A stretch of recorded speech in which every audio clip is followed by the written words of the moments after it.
tout cas, cette affaire à suivre, donc. Affaire à Et suivre. dans tous les cas, cette judiciarisation des affaires climatiques, elle veut quand même dire quelque chose sur l'état de la démocratie.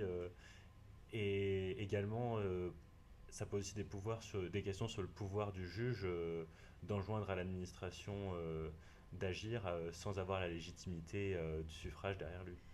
Alors, oui, et c'est une question qui est très, j'allais dire, à la mode. C'est une question qui affleure un peu sur toutes les lèvres en ce moment.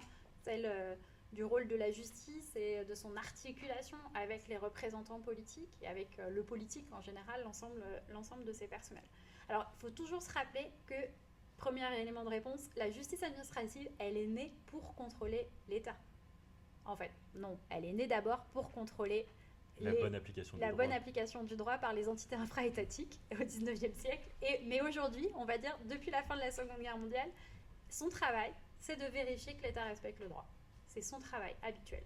Et donc, il n'y a rien de très anormal à ce que le juge administratif contrôle que l'État respecte les règles qu'il s'est données à lui-même, en fait, puisque c'est sa raison d'être.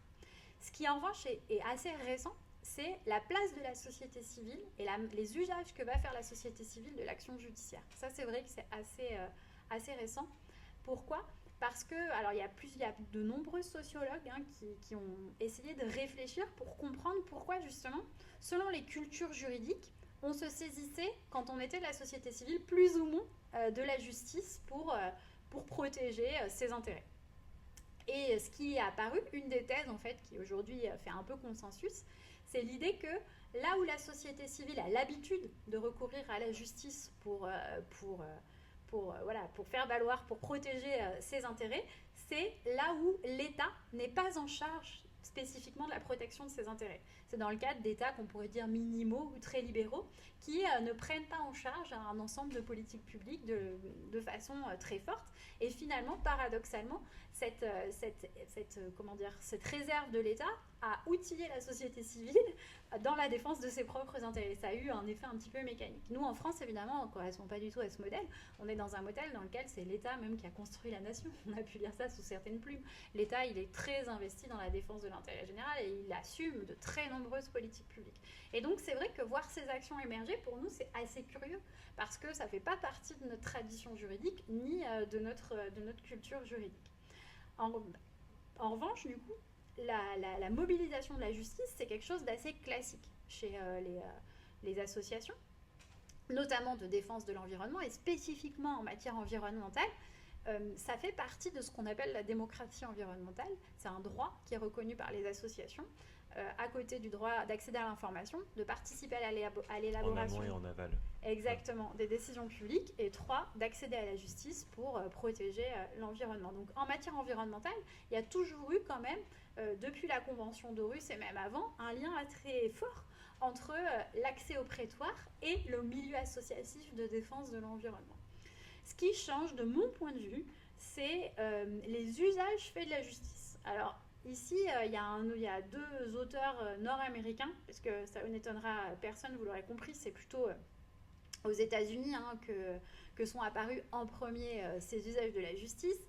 C'est Michael McCann et Richard Adel qui ont beaucoup travaillé à essayer de cartographier un peu les usages de la justice faits par les mouvements de cause, on va les appeler comme ça. Il y a un usage qui disent épée, la justice comme une épée, et un usage de la justice comme un bouclier. Qu'est-ce qu'ils entendent par cette image ? Ils entendent l'idée que les mouvements associatifs, le plus souvent, ils vont aller saisir la justice pour demander la protection d'un droit déjà reconnu. Et c'est classiquement aux États-Unis le mouvement des droits humains et de lutte contre la ségrégation raciale qui vont se servir de la justice pour faire avancer l'égalité juridique entre les personnes noires et les personnes blanches aux États-Unis. Ça, c'est un premier mouvement. Mais on pourrait développer tout un tas d'autres hypothèses dans lesquelles on va vraiment aller en justice pour faire valoir son intérêt politique, qui est de faire évoluer la cause des droits ici des personnes racisées, pour pour demander la protection du droit tel qu'il existe. Deuxième usage, c'est l'usage du droit comme épée. Et dans ce cas-là, il s'agit de demander à la justice de reconnaître du droit, de faire reconnaître du droit. Et effectivement, ces actions-là, elles changent un peu la posture du juge, puisqu'elles vont l'amener à produire un discours sur du droit qui n'est pas encore reconnu comme tel par les acteurs politiques, parfois eux-mêmes. Et dans le cadre des actions climatiques, c'est typiquement ce second usage de la justice qui est à l'œuvre. C'est-à-dire que les associations, elles vont se saisir, déjà elles saisissent le juge de politique publique et pas d'une décision particulière sur un projet particulier. En ce moment, on parle beaucoup par exemple de l'autoroute A, je ne sais plus combien, dans Toulouse. Voilà, exactement, entre Castres et Toulouse.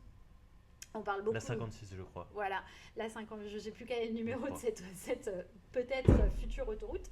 Donc on parle d'habitude, elles saisissent sur des cas particuliers comme ça pour demander l'application du droit.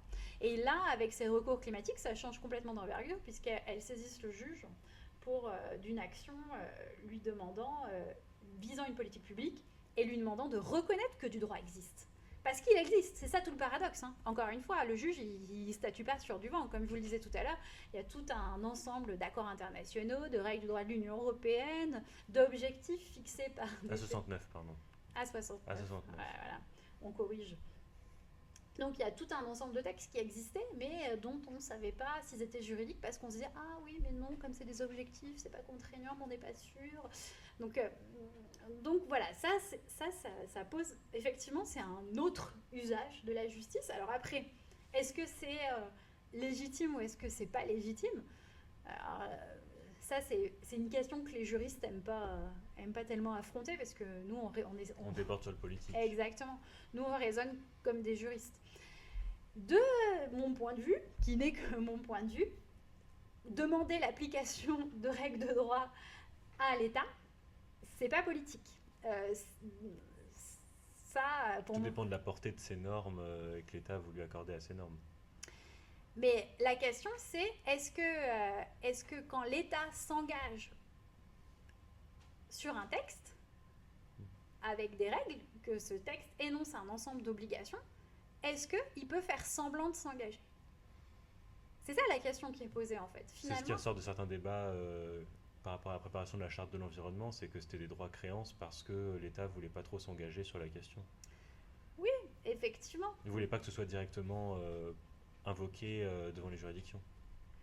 Oui, mais est-ce que c'est l'État? Et vous voyez, en fait, le droit, il répond lui-même à ses propres logiques. Il a le droit en tant que système juridique, il obéit à une certaine rationalité qui est qu'il se fonde sur des catégories, voilà, il y a quand même, heureusement, une certaine rationalité qui est propre au fonctionnement même d'un système juridique, principe de validité. Enfin voilà, il y a tout un tas d'auteurs et il y a beaucoup de discussions d'ailleurs sur la rationalité du droit, de ce point de vue-là, d'un point de vue procédural. Mais il y a quand même des choses, on va dire. Par exemple, c'est un bon cas, le droit créance. Donc l'État, quand il adopte un droit à créance, peut-être un droit qui va concerner nos auditeurs, le droit à l'éducation. Quand il énonce un tel droit, chacun ou chacune a le droit d'accéder à une instruction. Voilà. Est-ce qu'on doit penser que ça n'a aucune conséquence juridique? Il y a un adage romain très ancien qui dit qu'on est lié par les règles que l'on se donne à soi-même, qui est très ancien, hein, qui remonte au droit romain. Et donc quand l'État dit que chacun a le droit de, forcément, il se lie à faire en sorte que chacun ait le droit d'accéder à l'instruction, hein, pour ce qui est le cas de mon exemple. Et donc forcément, il s'oblige, en fait. Et toute l'histoire, en fait, du libéralisme politique, c'est le fait que l'État s'oblige à faire des choses et s'auto-limite par le droit. S'auto-limite et s'auto-légitime par les mêmes politiques. Exactement, parce que c'est le fait qu'il soit limité qui, par ailleurs, va le rendre légitime. Donc ça participe de la construction de la légitimité de sa puissance, le fait qu'elle ne soit pas absolue. Hein. Donc il y a cette question de l'obligation. Voilà, l'État n'est pas maître, en fait. Quand il produit une norme juridique, il produit une norme juridique. Et donc cette norme juridique, elle va être contraignante. Après, la portée de cette norme, c'est-à-dire le pouvoir de discrétion qu'on va reconnaître aux autorités politiques pour la concrétiser est très importante. Et par exemple, en France, il y a ce droit à l'éducation, et ben on a de l'enseignement privé, de l'enseignement public, et tout ça, c'est possible. Il n'y a aucun juge n'a jamais dit à l'État, vous devez faire que de l'enseignement public, par exemple. Vous voyez, ben, c'est la même chose en matière climatique, et c'est ce qu'ont fait les juges dans ces affaires. Ils ont dit, ben, en fait, vous vous êtes donné des objectifs contraignants, chiffrés, vérifiables. Vous avez reconnu que vous aviez une responsabilité en la matière pour atteindre ces objectifs. Vous avez dit que vous alliez mettre en place tout un ensemble de mesures. Moi, je ne vais pas juger si les mesures que vous avez choisies étaient les bonnes. Ils ne se prononcent pas en fait sur l'opportunité des mesures retenues par l'État. En revanche, je vais vérifier que les mesures que vous avez prises étaient à même d'atteindre les objectifs que vous vous étiez fixés. Et ça, en fait, c'est juste ce qu'on appelle un principe de cohérence, quoi. C'est l'idée qu'on essaie, en fait, de rester un petit peu cohérent, que quand on s'engage à faire des choses, bah, en fait, on doit mettre en œuvre les moyens de respecter les choses auxquelles on s'est engagé. Hein. Enfin, Encore plus quand on représente l'intérêt général. Bah, surtout quand on représente l'intérêt général. Donc voilà, de ce point de vue-là, pour moi, c'est pas tellement choquant. Par contre, ce qui est vrai, c'est que c'est très nouveau de le faire à l'échelle d'une politique publique. Mais c'est sans doute lié à la spécificité de cette question qui est celle de l'environnement en général, là, du climat en particulier.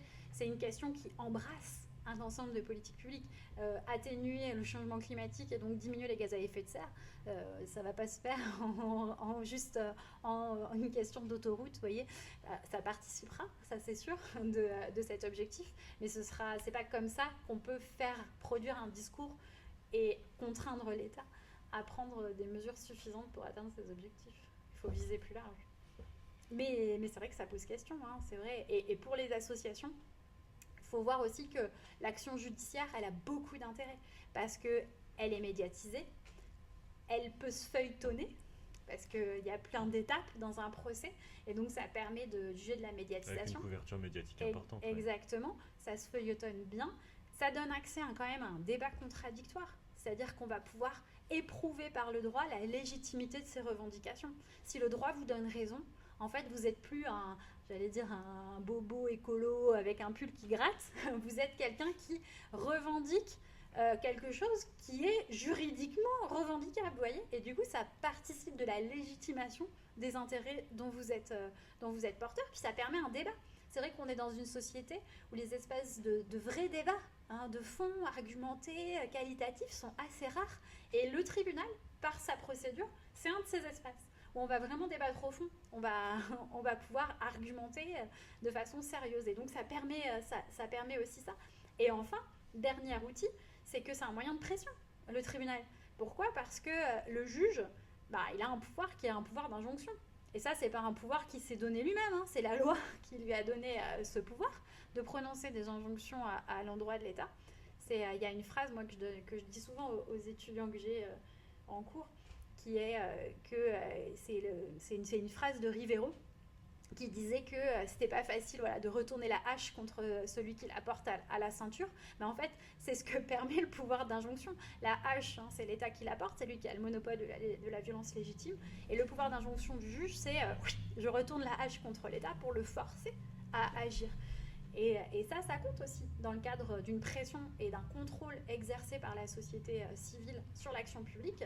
Ça compte parce que la démocratie, et ça, renvoyons à Bernard Manin, qui est décédé il n'y a pas longtemps, qui est un des plus grands théoriciens politiques, en tout cas en langue française, du gouvernement représentatif, qui avait écrit un livre qui a été publié, republié, qui s'appelle « Les principes du gouvernement représentatif », et qui rappelle ce que John Stuart Mill, vous voyez, c'est pas des grands gauchistes excités, des penseurs libéraux, hein, voilà, avait déjà bien relevé, c'est que pour qu'il y ait une... Aux éditions Champ-Flammarion, d'ailleurs, je crois. Oui, exactement, pour Bernard Manin. Et c'est sur la liberté, John Stuart Mill, c'est en ligne, on trouve ça hyper facilement, qui avait bien compris que pour qu'un gouvernement soit libéral, le gouvernement représentatif c'est un gouvernement libéral, il faut qu'il y ait un espace public dans lequel on puisse contrôler en fait l'action des gouvernements. Et la justice en fait, et la mobilisation de la justice, elle participe à la construction de cet espace public et elle recrée des espaces de contrôle, alors qu'on voit que par ailleurs, les modalités classiques du contrôle politique de l'action gouvernementale sont complètement inefficaces. Ça ne marche pas. qu'il s'agisse du contrôle parlementaire de l'action Oui, parce qu'on gouvernementale. pourrait dire que justement c'est au Parlement c'est au Parlement qu'on contrôle ça et que la voie d'action reine des citoyens, c'est le vote. Oui, mais le vote n'a jamais suffi en démocratie. Il faut un espace public qui contrôle, sinon ça ne peut pas fonctionner. Ça ne peut pas. L'action, en fait, il faut un contrôle continu. Pas de souci. Il faut un contrôle qui soit continu, en fait, de l'action des gouvernants. Et ce contrôle continu, il passe par l'autonomie de la société civile. Donc il faut l'outiller, lui donner des droits et des libertés pour qu'elle puisse faire vivre un espace public et que dans cet espace public, le gouvernement soit à l'épreuve de la critique publique. De la critique, et les institutions telles les juridictions, elles participent de l'expression de ce droit de critique publique nécessaire en démocratie. Alors, les mécanismes de responsabilité politique qui existent, voilà. Alors, ils existent relativement, ils existent entre le gouvernement et le Parlement. Tous les étudiants qui ont fait un cours de droit constitutionnel le savent. Ils s'exercent par la motion de censure, principalement, entre le gouvernement et le Parlement. Il y a aussi toutes les missions d'enquête, les commissions d'enquête, missions d'information, qui peuvent être diligentées par des parlementaires. Mais en fait, la réalité du système politique, alors là, c'est vrai qu'on est dans une période un petit peu différente, mais ce qu'on a pu observer depuis 1962 et jusque là, très récemment, c'est que ces systèmes ne fonctionnent pas, en fait. Ils ne fonctionnent pas. Et il ne fonctionne pas du fait de notamment la captation du pouvoir gouvernemental par le président, de la présidentialisation des institutions. Enfin, en tout cas, cette responsabilité politique, on a du mal à la faire, à lui donner corps en fait. Et donc finalement, la justice là-dedans, elle prend une place aussi, et c'est vrai, qu'a perdu et qu'il faudrait peut-être sans doute réfléchir à comment faire vivre cette responsabilité politique par le biais des institutions. Mais voilà, ce n'est qu'une manifestation. La question reste ouverte. La question reste complètement ouverte, oui, ça c'est certain.